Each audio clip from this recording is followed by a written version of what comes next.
સાહેબે કીધું છે કે ટૂંક સમયમાં એની કામગીરી ખાતરી નોટિસ હું તમને કહું છું ભાઈ તમને ઓન પેપર બતાવું છું ઓન પેપર તમે તો એવું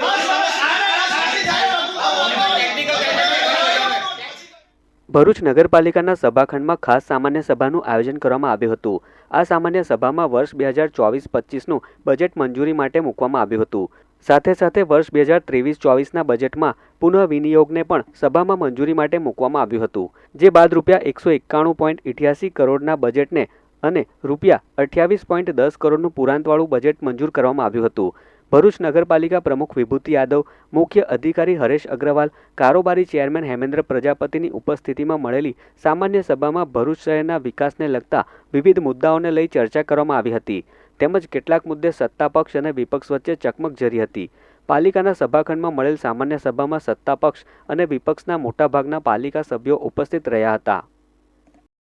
આજ રોજ વર્ષ 2024-25નું 191 કરોડનું બજેટ રજૂ કરવામાં આવ્યું હતું ભરૂચ નગરપાલિકા સભાખંડમાં।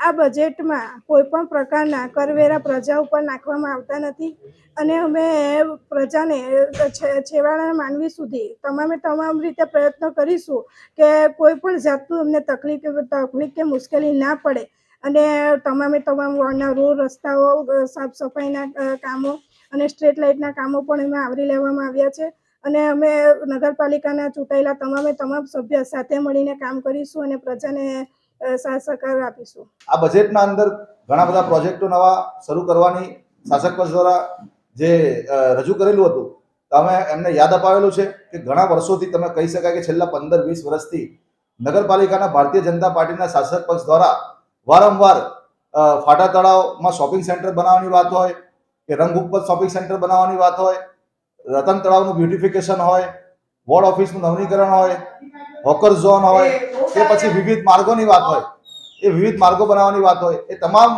જે વાતો હતી એ ફક્ત આજે કાગળ પર છે। વિકાસલક્ષી કાર્ય કરવામાં જે મોટા પ્રોજેક્ટો જે ઊભા કરવાના અંદર ભારતીય જનતા પાર્ટીનું આજે 30 વર્ષનું શાસન નિષ્ફળ ગયું છે। કહી શકાય કે આ નગરપાલિકાને નાદાર બનાવી દીધી છે આ ભારતીય જનતા પાર્ટીના શાસકોએ।